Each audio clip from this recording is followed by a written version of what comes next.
Salam sejahtera, nama saya Angelina Nagilan. Jadi pada hari ini, saya akan membuat pembekalan bagi kursus PMMB 3203 Morfologi Bahasa Melayu. Nombor angka giliran saya 2022 04 24 40003. Berikut merupakan senarai kandungan yang terdapat dalam slide saya. Yang pertama, saya akan menyebutkan tentang soalan tugasan. Yang kedua, saya akan memperkenalkan apakah slide saya ini. Yang ketiga, saya akan menyentuh sedikit isu-isu kesalahan kata dari sudut morfologi berdasarkan dua sumber iaitu media elektronik dan media cetak. Dan seterusnya, saya akan membuat hubung kait dengan bahan bantu mengajar digital. Dan yang terakhir sekali, saya akan sertakan penutup dan lampiran. Pengenalan, pendidikan abad ke-21 menekankan penggunaan teknologi dalam pengajaran serta memberikan perhatian kepada keperluan pelajar, khasnya dalam bahasa Melayu. Saban hari, bahasa Melayu semakin bersifat dinamik kerana penuturnya terbawa-bawa gaya percakapan dan bahasa oleh negara asing. Demikian itu, isu kesalahan penggunaan kata dari aspek morfologi semakin berleluasa. Menurut Teh Bun Chuan 2023, morfologi adalah ilmu bentukan kata dan setiap kata yang disebut terbentuk daripada morfem, unit bahasa terkecil yang mempunyai makna atau fungsi bahasa. Justru, kesalahan penggunaan kata dalam bahasa Melayu merupakan satu daripada aspek kesalahan umum bagi kebanyakan penutur. Berdasarkan pengenalan, kita tahu bahawa kita akan mengkaji mengenai kesalahan bahasa dalam bahasa Melayu. Jadi, kesalahan ini merupakan perbuatan salah atau kesilapan manakala bahasa merujuk kepada sistem lambang tinggi suara yang dipakai sebagai alat perhubungan dalam lingkungan satu kelompok manusia. Jadi kombinasi kedua ini menjadikan kesalahan kata dalam bahasa Melayu dari aspek morfologi boleh dikenal pasti dalam media elektronik dan media cetak. Setiap kesalahan melibatkan penggunaan yang tidak tepat atau tidak betul dari awalan, akhiran, imbuhan dan pembentukan kata-kata dalam bahasa Melayu. Fenomena ini sering menyebabkan ketidakselarasan dalam penggunaan bahasa dan boleh mengganggu komunikasi yang berkesan. Isu kesalahan kata dalam aspek morfologi dalam bahasa Melayu merupakan perkara yang bukan lagi asing daripada masalah-masalah yang diutarakan dalam bahasa Melayu. Jadi, kenapa kita perlu menganalisis dan mengenalkan pasti isu kesalahan kata ini? Kerana yang pertama, semua pihak mempunyai peranan masing-masing bagi memartabatkan penggunaan bahasa Melayu dalam konteks perbualan seharian. Jadi yang kedua, setiap isu menjadi masalah. Kenapa saya bilang begitu? Kerana kesalahan penggunaan kata dalam sesebuah keluarga, iaitu daripada aspek yang kecil, akan mempengaruhi cara pertuturan seseorang individu untuk setiap urusan sepanjang hayatnya. Misalnya dalam urusan perniagaan, persekolahan, dan sebagainya. Dan ketiga, penyelesaian. Oleh disebabkan itu, tugas saya atau tugas kamu atau tugas yang lain-lain adalah untuk menganalisis kesalahan kata yang wujud kerana ianya merupakan tugas penting bagi setiap individu supaya membetulkan kesilapan daripada terus menjadi kebiasaan. Saya akan menjelaskan tentang definisi media elektronik dan media cetak menurut Kamus Dewan Bahasa edisi keempat. Jadi, media elektronik merupakan alat atau saluran komunikasi yang berupa atau menggunakan alat-alat seperti radio, televisyen, telefon bimbit dan lain-lain. Oleh itu, media elektronik ini merupakan penyumbang utama dalam kesalahan penggunaan bahasa Melayu, terutamanya dalam kalangan pengguna telefon bimbit. Kesalahan penggunaan bahasa Melayu kerap berlaku dalam sistem pesanan ringkas SMS. Pasti semua orang pernah buatkan kesalahan dalam penggunaan kata ketika kita menghantar SMS kepada kawan kepada keluarga, kepada sahabat andai dan sebagainya.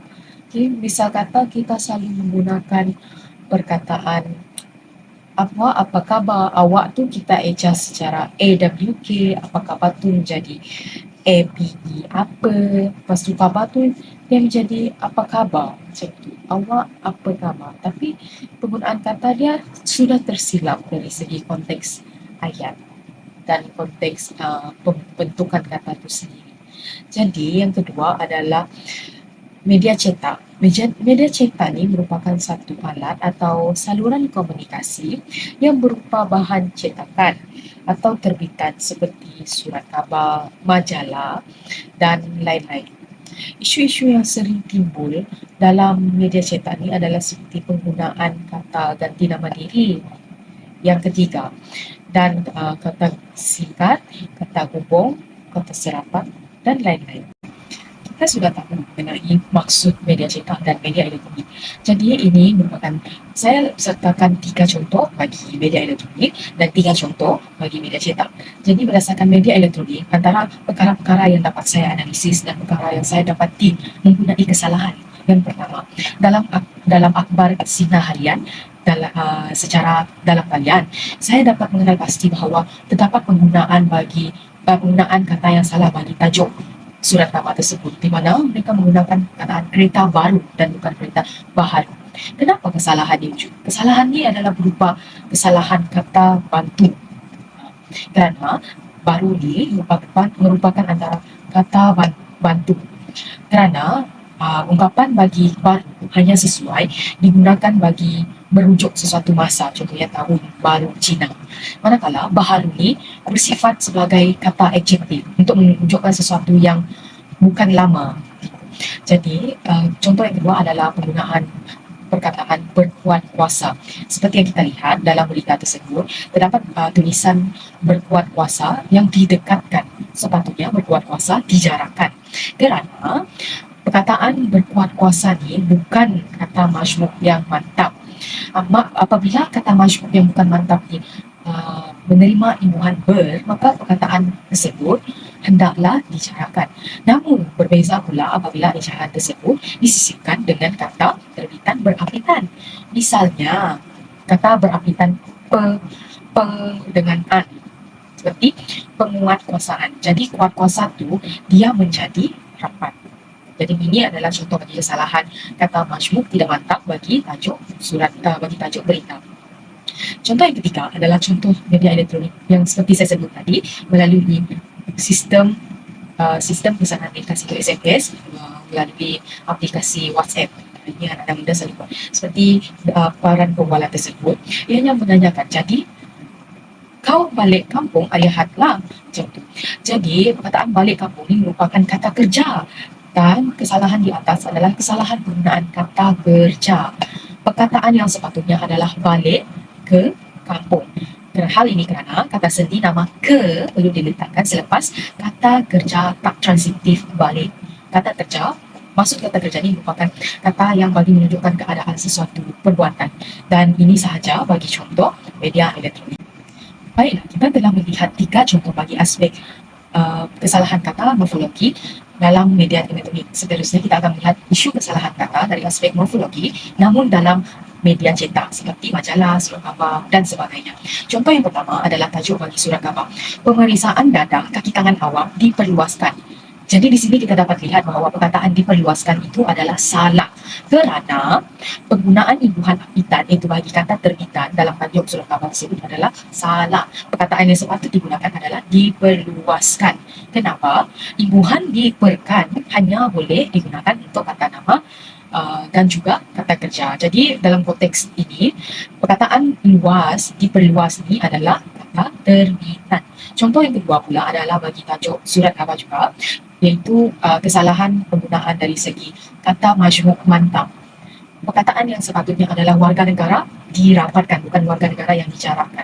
Hal ini kerana perkataan warga negara tersebut tersenarai dalam 15 kata majmuk mantap. Kata majmuk mantap ini merupakan satu bentuk kata yang terhasil daripada proses merangkaikan 2 kata atau lebih yang membentuk perkataan baharu dan mempunyai makna. Contoh yang ketiga adalah terdapat pada pepanci atau panting. Kesalahan tersebut adalah kesalahan menggunakan morfofonem, iaitu perkataan yang dinyatakan dalam pepanci tersebut adalah perserahan, manakala perkataan yang sepatutnya adalah penyerahan. Hal ini kerana kata dasar serah berpangkalkan huruf S apabila menerima apitan pen-an, awalan pen menjadi pe dan huruf pangkalnya berubah menjadi nye. Jadi perkataan yang sepatutnya adalah penyerahan. Berikut merupakan contoh bagi media cetak. Jadi ini merupakan video simulasi pemblok rancangan jalan-jalan makan lagi, di mana saya sendiri melakonkan diri sebagai pemblok yang membuat rancangan untuk membuat carian secara talian tentang di mana bazar Ramadan yang saya nak pergi, makanan apa yang saya nak beli. Jadi di sini pemblok tersebut menyatakan beberapa kesalahan kata yang dapat dia jumpa dalam carian yang dilakukan.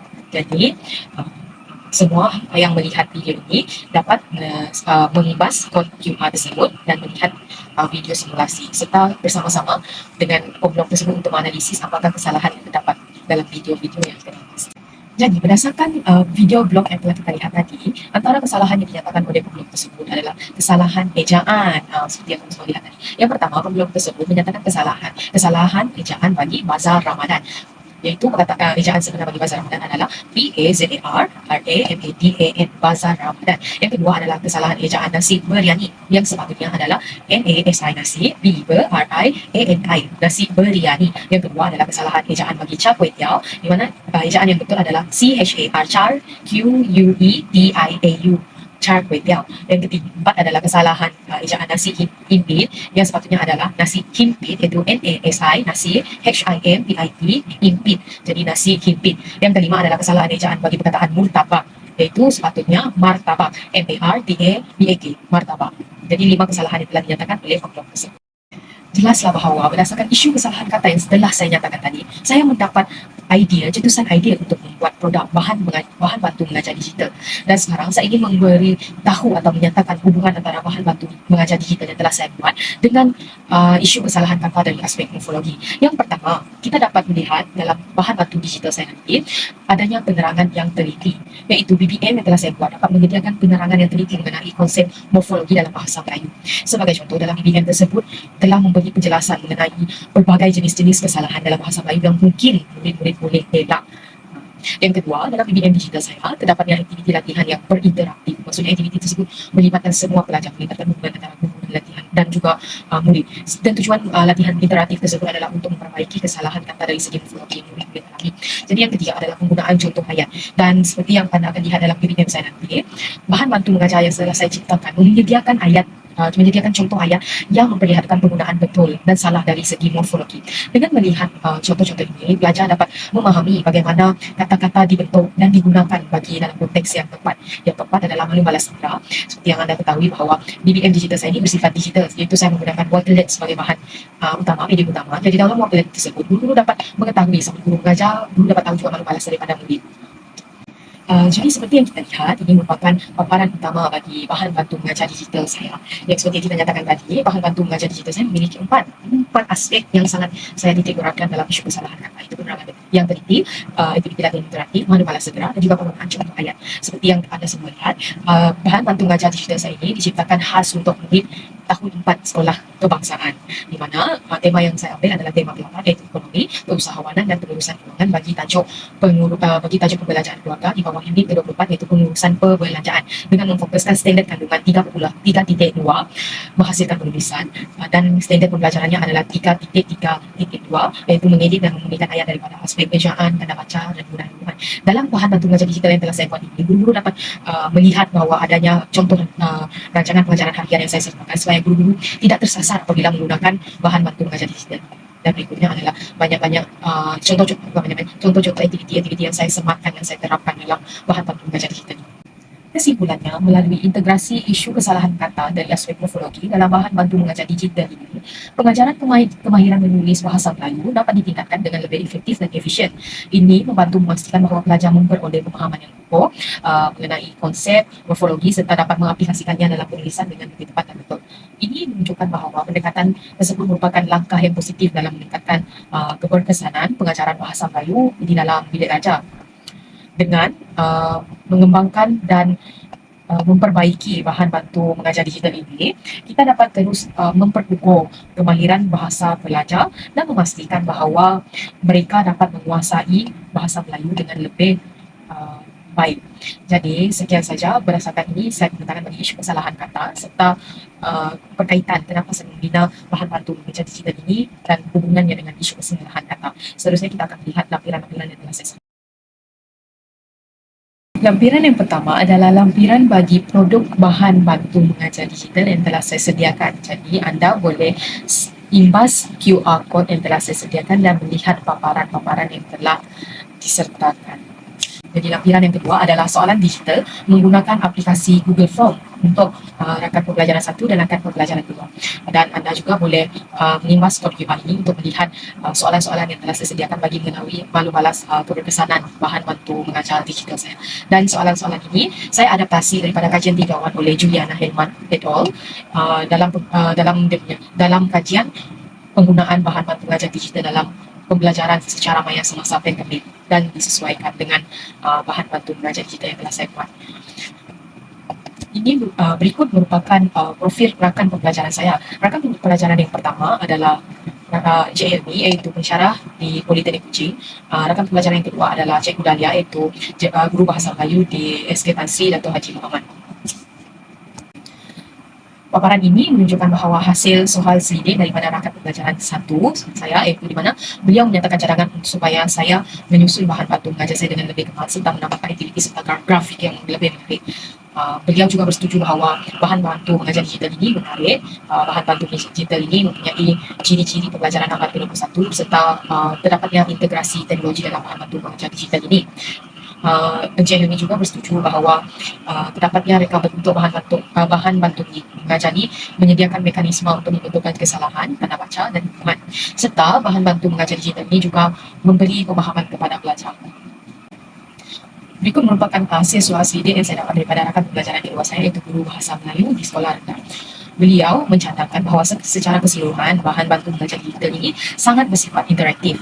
Namun, objektif pembelajaran perlu disesuaikan dengan kandungan pembelajaran. Standard kandungan dan standard pembelajaran yang dipilih bersesuaian. Jadi, cadangan beliau, aktiviti yang disediakan perlu dipelbagaikan lagi sehingga dapat mencapai objektif pembelajaran yang ditetapkan. Beliau juga bersetuju bahawa bahan bantu mengajar digital ini mempunyai sifat menariknya. Yang kedua, beliau kurang bersetuju bahan bantu mengajar digital ini membantu penguasaan kemahiran menulis pelajar. Dan keempat adalah beliau bersetuju bahawa aktiviti latihan yang disediakan dalam bahan bantu mengajar digital ini membuatkan pelajar tu mempraktikkan penggunaan kata dan pembentukan kata dengan betul.